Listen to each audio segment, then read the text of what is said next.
കാലചക്രം 10 വർഷങ്ങൾ പിന്നിട്ടിരിക്കുന്നു. റെഡ് കീപ്പിന്റെ ഇരുണ്ട ഇടനാഴികളിൽ കാറ്റിന്റെ അലർച്ചയ്ക്ക് ഇപ്പോഴും അതേ പഴയ ഭാരമാണ് അനുഭവപ്പെടുന്നത്. കനത്ത കൽഭിത്തികൾക്കുള്ളിലെ ആ മുറിയിൽ പ്രസവവേദനയുടെ അവസാന വിയർപ്പുതുള്ളികൾ റെനേറയുടെ നെറ്റിയിൽ നിന്ന് ഇറ്റുവീഴുകയായിരുന്നു. അവൾ ശ്വാസമെടുക്കാൻ പാടുപെട്ടു. മുറിയിലെ കാരിരുമ്പ് പന്തങ്ങളിലെ തീനാളങ്ങൾ അവളുടെ ആന്തരിക സംഘർഷങ്ങൾ പോലെ കാറ്റിൽ വിറച്ചു. ഒരു പുതിയ ജീവന്റെ ആദ്യ കരച്ചിൽ ആ വലിയ മുറിയുടെ നിശബ്ദതയെ ഭേദിച്ചപ്പോൾ ചോരയുടെയും വിയർപ്പിന്റെയും രൂക്ഷഗന്ധം അവിടെയാകെ നിറഞ്ഞുനിന്നു.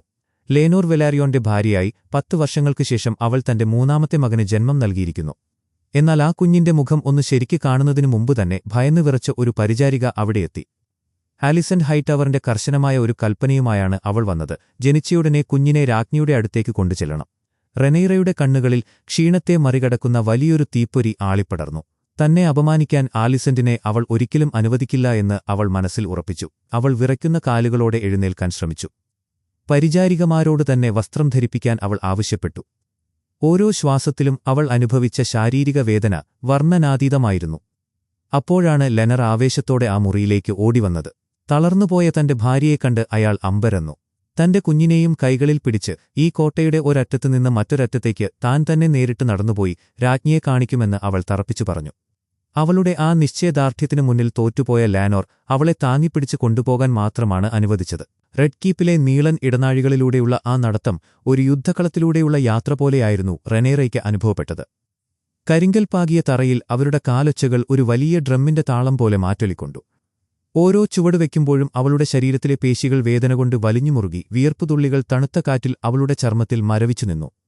കനത്ത കോണിപ്പടികൾ കയറുമ്പോൾ അവളുടെ ശ്വാസം വിലങ്ങി. എങ്കിലും ലെനറിന്റെ കൈകളിൽ മുറുകെ പിടിച്ച് അവൾ ആ വേദനയെല്ലാം കടിച്ചമർത്തി. ഒടുവിൽ അവർ ആലിസന്റിന്റെ സ്വകാര്യ മുറിയുടെ വാതിലിൽ എത്തിച്ചേർന്നു. അവിടെ കാവൽ നിൽക്കുന്ന ക്രിസ്റ്റൻ കോളിനെ കണ്ടതും റെനേറയുടെയും ലെനറിന്റെയും കണ്ണുകളിൽ ഒരു തണുത്ത നിശബ്ദത നിറഞ്ഞു. അകത്തേക്ക് കടന്നയുടനെ ഒട്ടും ആത്മാർത്ഥതയില്ലാത്ത ഒരു പുഞ്ചിരിയോടെ ഈ അവസ്ഥയിൽ റെനേറ നടക്കാൻ പാടില്ലായിരുന്നുവെന്ന് ആലിസന്റ് കപടസ്നേഹത്തോടെ പറഞ്ഞു. അപ്പോഴാണ് രാജാവായ വിസരീസ് തന്റെ പുതിയ പേരക്കുട്ടിയെ കാണാനുള്ള അമിതമായ സന്തോഷത്തോടെ അവിടേക്ക് വന്നത്. ഈ കുട്ടി ഭാവിയിലൊരു ഭയപ്പെടുത്തുന്ന യോദ്ധാവാകും എന്ന് അദ്ദേഹം അഭിമാനത്തോടെ പറഞ്ഞു.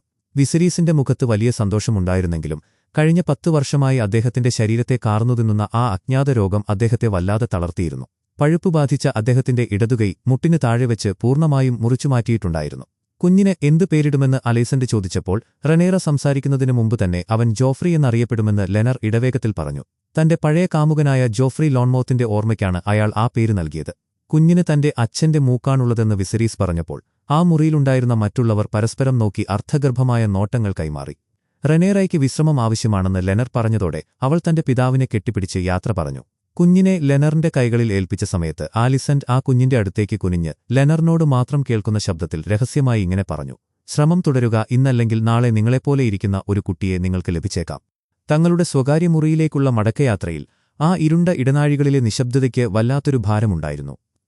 തന്നോട് ചോദിക്കാതെ കുഞ്ഞിന് പേരിട്ടതിലുള്ള കടുത്ത ദേഷ്യം റെനേറ ലെനോറിനോട് പ്രകടിപ്പിച്ചു.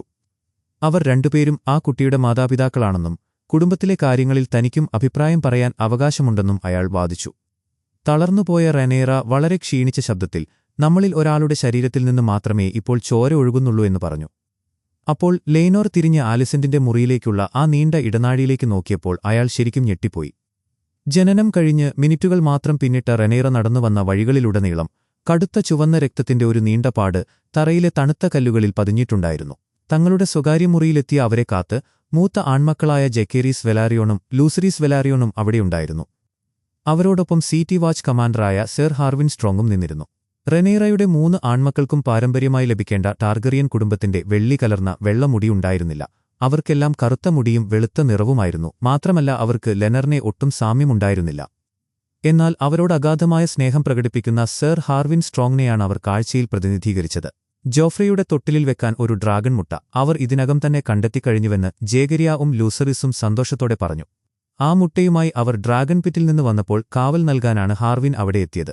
തങ്ങളുടെ മാതാപിതാക്കളെക്കുറിച്ചുള്ള കിംവദന്തികൾക്കിടയിലും ആ കുട്ടികൾ വളരെ സ്നേഹമുള്ളവരും നല്ല പെരുമാറ്റമുള്ളവരുമായിരുന്നു.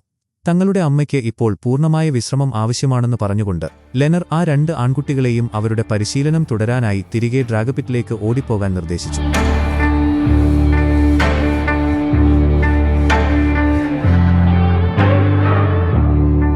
തലസ്ഥാനത്തെ ആകാശങ്ങളെ തൊട്ടുനിൽക്കുന്ന മഹാമേരുവായ ഡ്രാഗൺ പിറ്റിന്റെ ഇരുണ്ട ഗുഹകൾക്കുള്ളിൽ നൂറ്റാണ്ടുകളുടെ പഴക്കമുള്ള ചാരത്തിന്റെയും ഗന്ധകത്തിന്റെയും രൂക്ഷഗന്ധം തളം കെട്ടിനിന്നിരുന്നു. അവിടെ വലിയ ഇരുമ്പുചങ്ങലകൾ പാറകളിൽ ഉരസുമ്പോഴുണ്ടാകുന്ന ഭയാനകമായ ശബ്ദങ്ങൾ ആ വലിയ കൽമണ്ഡപത്തിൽ പ്രതിധ്വനിച്ചുകൊണ്ടിരുന്നു. ഡ്രാഗൺ കീപ്പേഴ്സിന്റെ കർശനമായ നിരീക്ഷണത്തിൽ റനേറയുടെ ആൺമക്കളായ ജാക്കേറിസ് വെലാരിയോണും ലൂസറിസ് വെലാരിയോണും ഒപ്പം ആലിസന്റിന്റെ മക്കളായ ഏഗോണും ഇളയവൻ ഏമോൺ ടാർഗേരിയനും അവിടെ പരിശീലനത്തിനായി എത്തിയിരുന്നു.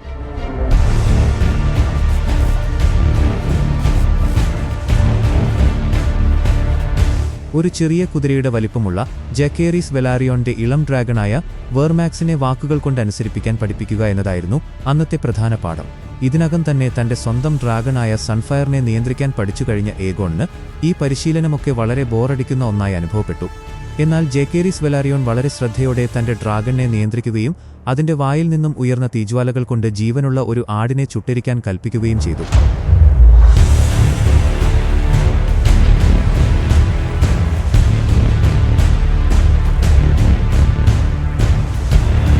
വെന്തുരുകുന്ന ആ ജീവിയുടെ മാംസഗന്ധം ആ ഗുഹയിലാകെ പടർന്നപ്പോൾ അത് ഭക്ഷിക്കാനായി അവർ ആ ഇളം ഡ്രാഗണിനെ അവിടെ വിട്ടു. എന്നാൽ ഇതൊക്കെ കണ്ടുനിന്ന ഏമോൺ ടാർഗേരിയന്റെ കണ്ണുകളിൽ വല്ലാത്തൊരു സങ്കടവും ദേഷ്യവും പുകയുന്നുണ്ടായിരുന്നു. കാരണം ആ കുട്ടികളിൽ സ്വന്തമായൊരു ഡ്രാഗണില്ലാത്ത ഏക വ്യക്തി അവൻ മാത്രമായിരുന്നു. അവനെ ആശ്വസിപ്പിക്കാനെന്ന വ്യാജേന അവന് സവാരി ചെയ്യാൻ പുതിയൊരു ഡ്രാഗണിനെ അവർ കണ്ടെത്തിയിട്ടുണ്ടെന്ന് മറ്റു കുട്ടികൾ അവനോട് പറഞ്ഞു. ആദ്യം സംശയിച്ചുനിന്ന അവന് മുന്നിലേക്ക് താഴത്തെ നിലയിൽ നിന്ന് ലൂസറിസ് വെലറിയന് ഒരു വലിയ പന്നിയുമായി ഓടിവന്നു. ആ പന്നിയുടെ പുറത്ത് ചിറകുകൾ പോലെ ചൂലുകൾ കെട്ടിവെച്ചിട്ടുണ്ടായിരുന്നു. അതിനെ പിങ്ക് ബ്രെഡ് എന്ന് പരിഹസിച്ചുകൊണ്ട് അവർ ഏമോണ്ട് ടാർഗേരിയന് മുന്നിൽ അവതരിപ്പിച്ചപ്പോൾ ആ ഗുഹയുടെ ഭിത്തികളെപ്പോലും വിറപ്പിക്കുന്ന തരത്തിൽ മറ്റു കുട്ടികളുടെ വലിയ കൂട്ടച്ചിരി അവിടെ മുഴങ്ങിക്കേട്ടു.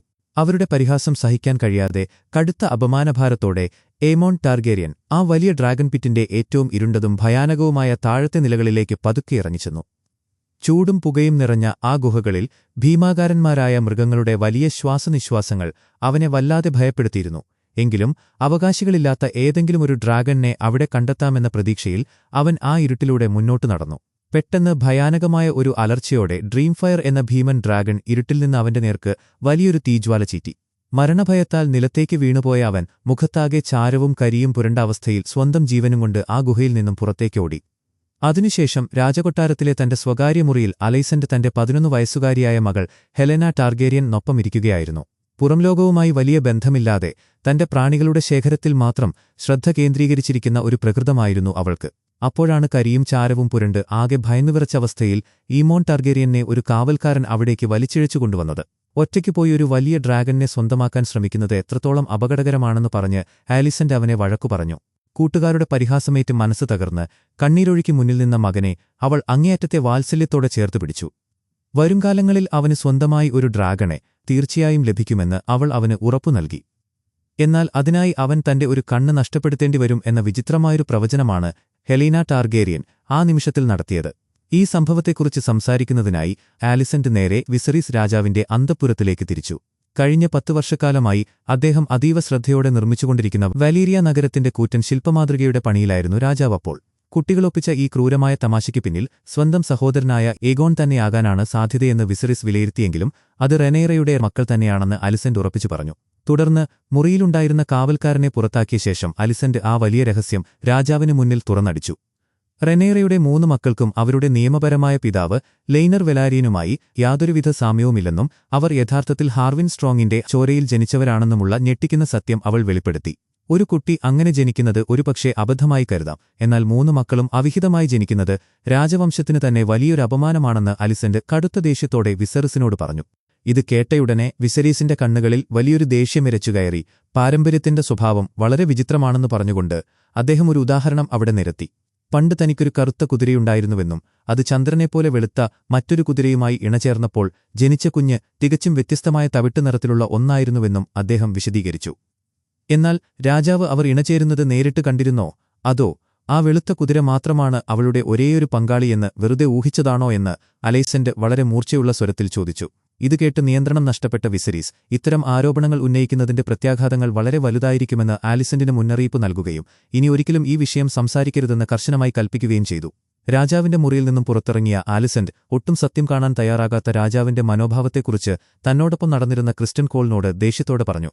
രാജസദസ്സിലുള്ള എല്ലാവർക്കും ഈ സത്യം അറിയാമെങ്കിലും ആരും അത് പുറത്തു പറയാൻ ധൈര്യപ്പെടുന്നില്ല. താൻ പണ്ട് സ്നേഹിച്ചിരുന്ന റെനേറയെ ക്രിസ്റ്റൻ കോൾ വളരെ മോശമായ വാക്കുകളിൽ ശപിച്ചപ്പോൾ ആലിസന്റിന്റെ മുഖത്ത് വലിയൊരു അതൃപ്തി പ്രകടമായി. അത് മനസ്സിലാക്കിയ അയാൾ ഉടൻ തന്നെ മാപ്പ് ചോദിച്ചു. തുടർന്ന് തന്റെ മൂത്ത മകനായ ഏഗോണിന്റെ സ്വകാര്യ മുറിയിലേക്ക് കടന്നുചെന്ന ആലിസന്റ് കണ്ടത് പൂർണ്ണ നഗ്നനായി ജനാലക്കരികിൽ നിന്ന് സ്വയംഭോഗം ചെയ്യുന്ന അവനെയാണ്. അമ്മയെ കണ്ട ഞെട്ടലിൽ അവൻ വേഗത്തിൽ തന്റെ കട്ടിലിലേക്ക് ഓടിക്കയറി പുതപ്പിനുള്ളിൽ ഒളിച്ചു. ആ കാഴ്ച കണ്ടില്ലെന്ന് നടിച്ചുകൊണ്ട് പന്നിക്കുട്ടിയെക്കൊണ്ടുള്ള ആ തമാശയെക്കുറിച്ച് അവൾ അവനോട് ചോദിച്ചു. അത് വെറുമൊരു തമാശ മാത്രമായിരുന്നുവെന്ന് അവൻ നിസ്സാരമായി പറഞ്ഞപ്പോൾ അവൾക്ക് ദേഷ്യം നിയന്ത്രിക്കാൻ കഴിഞ്ഞില്ല. റെനീറയുടെ മക്കൾ തന്റെ സ്വന്തം സഹോദരന്റെ ശത്രുക്കളാണെന്ന് മനസ്സിലാക്കാതെ അവരോടൊപ്പം ചേർന്ന് അവനെ പരിഹസിച്ചത് എത്രത്തോളം വലിയ വിഡ്ഢിത്തമാണെന്ന് അവൾ അവനെ ശാസിച്ചു. മൂത്തമകൻ എന്ന നിലയിൽ ഭാവിയിൽ അയറൺ ത്രോണിന്റെ അവകാശി ജക്കേരീസ് വെലാരിയോൺ ആണെന്ന് അവൾ അവനെ ഓർമ്മിപ്പിച്ചു. താൻ ഒരിക്കലും റെനീറയെ വെല്ലുവിളിക്കാൻ പോകുന്നില്ലെന്ന് അവൻ നിഷ്കളങ്കമായി പറഞ്ഞപ്പോൾ ആലിസന്റ് പെട്ടെന്ന് മുന്നോട്ട് വന്ന് അവന്റെ മുഖത്ത് ഇറുകെ പിടിച്ചുകൊണ്ട് വളരെ ഉച്ചത്തിലിങ്ങനെ പറഞ്ഞു. നീ ജനിച്ചു ജീവിക്കുന്നത് തന്നെയാണ് അവർക്കുള്ള ഏറ്റവും വലിയ വെല്ലുവിളി. തന്റെ പിതാവായ ഓട്ടോ ഹൈറ്റവർ പണ്ട് തന്നോട് പറഞ്ഞ അതേ വാക്കുകൾ ആവർത്തിച്ചുകൊണ്ട് രാജാവിന്റെ ആദ്യത്തെ ആൺകുട്ടി എന്ന നിലയിൽ ഭാവിയിൽ ഈ വലിയ സാമ്രാജ്യത്തിന്റെ രാജാവാകേണ്ടത് നീ തന്നെയാണെന്ന് രാജ്യത്തെ എല്ലാവർക്കും അറിയാമെന്ന് പറഞ്ഞ് അവൾ അവനെ ആ യാഥാർത്ഥ്യം ബോധ്യപ്പെടുത്തി.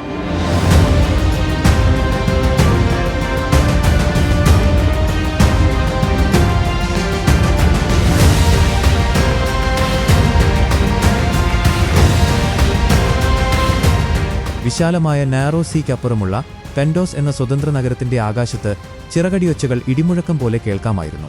10 വർഷങ്ങൾക്ക് മുൻപ് റെനേറയുടെ വിവാഹച്ചടങ്ങിൽ കണ്ടുമുട്ടിയതിനുശേഷം ലേന വെലാരിയോണിനെ വിവാഹം കഴിച്ച ഡേമൺ ടാർഗേരിയൻ ഇപ്പോൾ അവളോടൊപ്പം അവിടെ ജീവിക്കുകയായിരുന്നു. ഏഗോൺസ് കോൺക്വസ്റ്റിന്റെ കാലത്ത് ജീവിച്ചിരിക്കുന്ന അവസാനത്തെ വലിയ ഭീമനായ വാഗറിന്റെ പുറത്ത് ലേന വെലാരിയോണും കാരാക്സസിന്റെ പുറത്ത് ഡേമൺ ടാർഗേരിയനും സവാരി ചെയ്തപ്പോൾ താഴെ നഗരത്തിൽ അവരുടെ വലിയ നിഴലുകൾ വീണുകിടന്നു.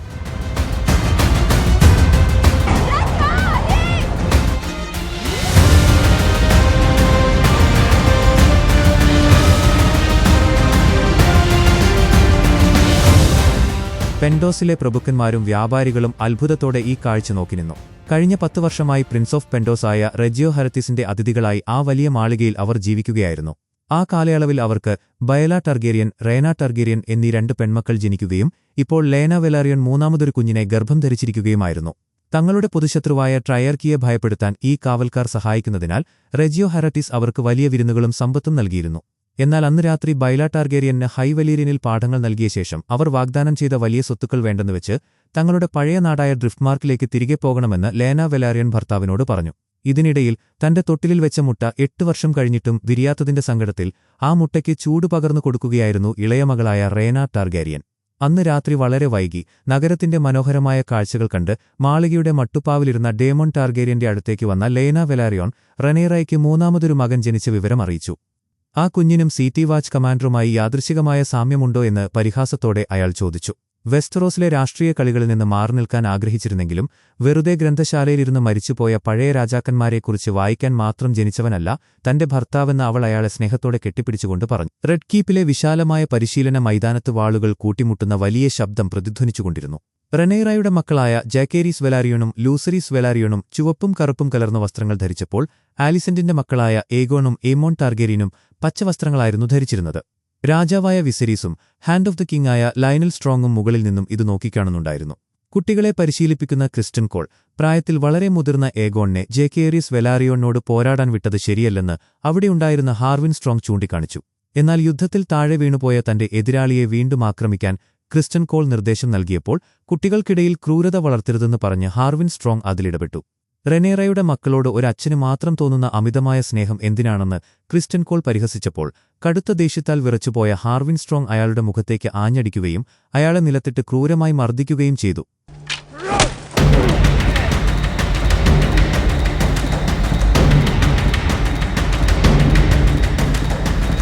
ഹാർവിൻ സ്ട്രോങ്ങിനെ പിടിച്ചുമാറ്റാൻ 4 കാവൽക്കാർ വേണ്ടിവന്നു. ഈ സംഭവത്തിനു ശേഷം കൊട്ടാരത്തിലെ രഹസ്യവഴികളിലൂടെ വന്ന റെനീറ ഹാർവിൻ സ്ട്രോങ്ങും അയാളുടെ പിതാവ് ലിയോണൽ സ്ട്രോങ്ങും തമ്മിലുള്ള രൂക്ഷമായ സംസാരം ഒളിച്ചുനിന്ന് കേട്ടു. തന്റെ മകന്റെ ബുദ്ധിശൂന്യമായ പ്രവൃത്തി കാരണം കൊട്ടാരത്തിലെ അന്തേവാസികൾക്കെല്ലാം നന്നായറിയാവുന്ന ആ രഹസ്യം വീണ്ടും പരസ്യമായി ചർച്ച ചെയ്യപ്പെടുകയാണെന്ന് ആ പിതാവ് കടുത്ത ദേഷ്യത്തോടെ ഓർമ്മിപ്പിച്ചു. യാഥാർത്ഥ്യങ്ങൾ ഉൾക്കൊണ്ട് കനത്ത മാനസിക വിഷമത്തോടെ റെനീറ തന്റെ അന്തഃപുരത്തിലേക്ക് മടങ്ങിയെത്തിയപ്പോൾ അവളുടെ സ്തനങ്ങളിലെ അസഹ്യമായ വേദനയ്ക്ക് ആശ്വാസം നൽകാനായി എലിൻഡ മാസി ചൂടുവെള്ളത്തിൽ മുക്കിയ തുണികൾ വെച്ചുകൊടുക്കുകയായിരുന്നു. ഈ സമയത്താണ് ഫ്ലീബോട്ടത്തിൽ നിന്നും മദ്യപിച്ച് ലക്കുകെട്ട് തന്റെ പ്രിയ സുഹൃത്തായ കാൾ കോറിക്കൊപ്പം ലെയ്നർ വെലാരിയൻ അവിടേക്ക് കടന്നുവന്നത്. യുദ്ധം വീണ്ടും ആരംഭിച്ച സ്റ്റെപ്സ്റ്റോൺസിലേക്ക് പോകാൻ താൻ ആഗ്രഹിക്കുന്നുവെന്ന് അയാൾ വ്യക്തമാക്കിയപ്പോൾ തങ്ങളുടെ മൂന്നാമത്തെ കുഞ്ഞിന്റെ ജനനത്തെക്കുറിച്ചുള്ള അപവാദ പ്രചരണങ്ങൾ കൊട്ടാരത്തിൽ ശക്തമായിരിക്കുന്ന ഈ സാഹചര്യത്തിൽ അയാൾ അവിടെ നിന്നും മാറുന്നത് വലിയ അപകടം ക്ഷണിച്ചുവരുത്തുമെന്ന് റെനേറ ഓർമ്മിപ്പിച്ചു. മാത്രമല്ല, എന്തു പ്രതിസന്ധിയുണ്ടായാലും കൊട്ടാരം വിട്ടുപോകരുതെന്ന് രാജകുമാരിയെന്ന തന്റെ അധികാരം ഉപയോഗിച്ച് അവൾ അയാൾക്ക് കർശന നിർദ്ദേശം നൽകുകയും ചെയ്തു. കൊട്ടാരത്തിലെ ആ വലിയ സ്മോൾ കൗൺസിൽ മുറിയിൽ കടുത്ത ശ്വാസമുട്ടിക്കുന്ന ഒരു നിശബ്ദത നിലനിന്നിരുന്നു. വിസരീസിന്റെ അധ്യക്ഷതയിൽ നടന്ന യോഗത്തിൽ മരിച്ചുപോയ മെല്ലാസിന് പകരം വന്ന പുതിയ ഗ്രന്ഥശാലാധിപൻ ഓർവൈലും പുതിയ നിയമമന്ത്രി ജാസ്പർ വൈൽഡും പ്രായമായ ലൈമാൻ ബീസ്ബറിയും അവിടെയുണ്ടായിരുന്നു. ഹൌസ് ബ്ലാക്ക്വുഡും ഹൌസ് ബ്രാക്കനും തമ്മിലുള്ള അതിർത്തി തർക്കത്തിൽ ഹൌസ് ടെല്ലിയുടെ തലവനായ ഗ്രോവർ ടെല്ലിക്ക് പ്രായമായതിനാൽ അദ്ദേഹത്തിന്റെ മകനെ ഏൽപ്പിക്കാമെന്ന് ആലിസന്റ് പറഞ്ഞപ്പോൾ അത് കൂടുതൽ രക്തച്ചൊരിച്ചിലിന് കാരണമാകുമെന്ന് റെനേറ വാദിച്ചു. സ്റ്റെപ്സ്റ്റോൺസിൽ ട്രയാർക്കിയും ഡോണിലെ കോറൻ മാർട്ടലും വീണ്ടും യുദ്ധം തുടങ്ങിയതിനെക്കുറിച്ച് ചർച്ച വന്നപ്പോൾ വർഷങ്ങൾക്ക് മുൻപ് അവിടെ നിന്നും എല്ലാവരും പിന്മാറിയതാണ് ഈ പ്രശ്നങ്ങൾക്ക് കാരണമെന്ന് റെനേറ ദേഷ്യത്തോടെ പറഞ്ഞു. മീറ്റിംഗ് കഴിഞ്ഞതിനുശേഷം എല്ലാവരോടും അവിടെ തുടരാൻ ആവശ്യപ്പെട്ട റെനേറ രാജകുടുംബങ്ങൾ തമ്മിലുള്ള പ്രശ്നങ്ങൾ തീർക്കാൻ തന്റെ മൂത്ത മകനായ ജാക്കരീസ് വെലാരിയോണും ആലിസന്റിന്റെ മകൾ ഹെലേന ടാർഗേറിയനും തമ്മിലുള്ള ഒരു വിവാഹം അവിടെ നിർദ്ദേശിച്ചു. എന്നാൽ റെനേറയുടെ വസ്ത്രത്തിലൂടെ മുലപ്പാൽ കിനിയുന്നത് ചൂണ്ടിക്കാണിച്ച് അവളെ അപമാനിച്ച ആലിസന്റ് താൻ ആലോചിച്ചിട്ട് പറയാമെന്ന് വളരെ തണുത്ത സ്വരത്തിൽ പറഞ്ഞു. ഇതിനുശേഷം വിസരീസിന്റെ സ്വകാര്യ മുറിയിലെത്തിയ ലയണൽ സ്ട്രോങ് തന്റെ സ്ഥാനം രാജിവെക്കാൻ ആഗ്രഹിക്കുന്നുവെന്ന് അറിയിച്ചെങ്കിലും രാജാവ് അത് നിരസിക്കുകയും പകരം തന്റെ മകനായ ഹാർവിൻ സ്ട്രോങ്ങിനൊപ്പം ഹരൻഹാളിലേക്ക് പോകാൻ അദ്ദേഹത്തെ അനുവദിക്കുകയും ചെയ്തു. കൊട്ടാരത്തിൽ തനിക്ക് ആരുടെയും പിന്തുണയില്ലെന്ന ആലിസന്റിന്റെ സങ്കടം മനസ്സിലാക്കിയ ലാരി സ്ട്രോങ് ഇരുണ്ട തടവറകളിലേക്ക് പോയി വധശിക്ഷയ്ക്ക് വിധിക്കപ്പെട്ട 3 കുറ്റവാളികളെ കണ്ടെത്തി. അവരുടെ ജീവൻ രക്ഷിക്കാമെന്നും എന്നാൽ തന്റെ രഹസ്യങ്ങൾ പുറത്തു പറയാതിരിക്കാൻ അവരുടെ നാവുകൾ മുറിച്ചുമാറ്റണമെന്നും അയാൾ അവരോട് പറഞ്ഞു. ഇതിനിടയിൽ റെനേറയോടും കുട്ടികളോടും വികാരഭരിതമായി യാത്ര പറഞ്ഞ് ഹാർവിൻ സ്ട്രോങ് അവിടെ നിന്നും പോയതിന് പിന്നാലെ അയാൾ തന്റെ യഥാർത്ഥ അച്ഛനാണോ എന്ന് ജാക്കരീസ് വെലാരിയോൺ വളരെ സങ്കടത്തോടെ ചോദിച്ചു. നീ ഒരു ടാർഗറിയനാണെന്ന് മാത്രം പറഞ്ഞ് ആ ചോദ്യത്തിൽ നിന്നും അവൾ ഒഴിഞ്ഞുമാറിയപ്പോൾ ആ മറുപടിയിലെ അർത്ഥം മനസ്സിലാക്കിയ ആ കൊച്ചുകുട്ടി വല്ലാതെ തളർന്നുപോയി. സമുദ്രത്തിനക്കരെ പെൻഡോസിലെ ആ വലിയ മാളികയിൽ മരണത്തിന്റെ തണുത്ത കാറ്റ് വീശുകയായിരുന്നു. കടുത്ത പ്രസവവേദനയിൽ പൊളയുന്ന ലേന വെലാരിയോണിന്റെ ജീവൻ രക്ഷിക്കാൻ കഴിയില്ലെന്ന് വൈദ്യൻ ഡേമോൺ ടാർഗേരിയനെ അറിയിച്ചു. എമ എന്ന രാജ്ഞി മരിച്ചപ്പോൾ വിസരീസ് അനുഭവിച്ച അതേ വേദനയിലൂടെയാണ് അയാളും കടന്നുപോയത്. തുടർച്ചയായ വേദനയിൽ മരിക്കാൻ ആഗ്രഹിക്കാത്ത ലെന വെലറിയന് തന്റെ അവസാനത്തെ ശക്തിയുമെടുത്ത് ആ മുറിയിൽ നിന്നും പുറത്തേക്ക് ഓടി തീരത്ത് വിശ്രമിക്കുകയായിരുന്ന തന്റെ വാഹനമായ ഭഗറിന്റെ മുന്നിലെത്തി. തന്നെ കത്തിച്ചു ചാമ്പലാക്കാൻ അവൾ ആ വലിയ മൃഗത്തോട് ആജ്ഞാപിച്ചപ്പോൾ ആദ്യം മടിച്ചുനിന്നെങ്കിലും ഒടുവിൽ ഭഗർ വലിയൊരു തീജ്വാലയാൽ അവളെ ചുട്ടരിച്ചു.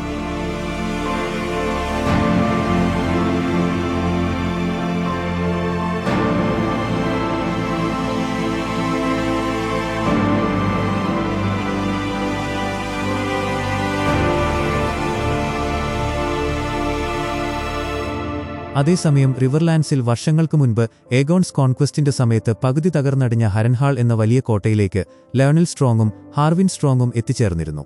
എന്നാൽ അവർ പോലും അറിയാതെ ലാരി സ്ട്രോങ്ങിന്റെ നാവില്ലാത്ത ഏജന്റുമാർ അവരെ പിന്തുടർന്നിരുന്നു. അർദ്ധരാത്രിയിൽ ആ കോട്ടയിൽ അവർ വലിയൊരു തീവച്ചു. തീയുടെ ചൂടറിഞ്ഞുണർന്ന ഹാർവിൻ സ്ട്രോങ് തന്റെ അച്ഛന്റെ മുറിയുടെ അടുത്തേക്ക് പാഞ്ഞെത്തിയെങ്കിലും കടുത്ത ചൂടിൽ ആ വാതിലുകളുടെ പൂട്ടുകൾ ഉരുകിയൊട്ടിച്ചേർന്നിരുന്നു. ഒടുവിൽ ആ കോട്ടയുടെ മേൽക്കൂര അവരുടെ മേൽ ഇടിഞ്ഞു വീഴുകയും അവർ രണ്ടുപേരും ആ തീയിൽ വെന്തുമരിക്കുകയും ചെയ്തു. ഈ വാർത്തകൾക്കിടയിൽ കൊട്ടാരത്തിലെ പ്രശ്നങ്ങളിൽ നിന്നും മാറി നിൽക്കാൻ തന്റെ മക്കളോടൊപ്പം ഡ്രാഗൺസ്റ്റോണിലേക്ക് താമസം മാറാൻ റെനേറ തീരുമാനിച്ചു. വരാനിരിക്കുന്ന വലിയ യുദ്ധത്തിന് എല്ലാവരുടെയും സഹായം ആവശ്യമായതിനാൽ കാമുകനായ കാൾ കോറിക്കൊപ്പം തന്റെ കൂടെ വരാൻ അവൾ ലേനോർ വെലാരിയോണിനോട് ആവശ്യപ്പെട്ടു. ഇതിനെല്ലാം ഒടുവിൽ കൊട്ടാരത്തിലെ സ്വകാര്യ മുറിയിൽ ആലിസന്റിനെ കാണാനെത്തിയ ലാരി സ്ട്രോങ് വലിയൊരു പുഞ്ചിരിയോടെ താനാണ് സ്വന്തം അച്ഛനെയും സഹോദരനെയും തീവച്ച് കൊന്നതെന്ന് വെളിപ്പെടുത്തി.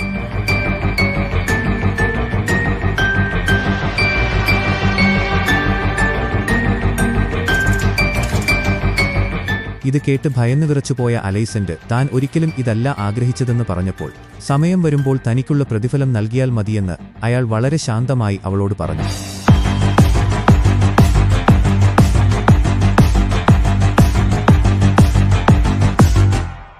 എപ്പിസോഡ് അവസാനിക്കുന്നു.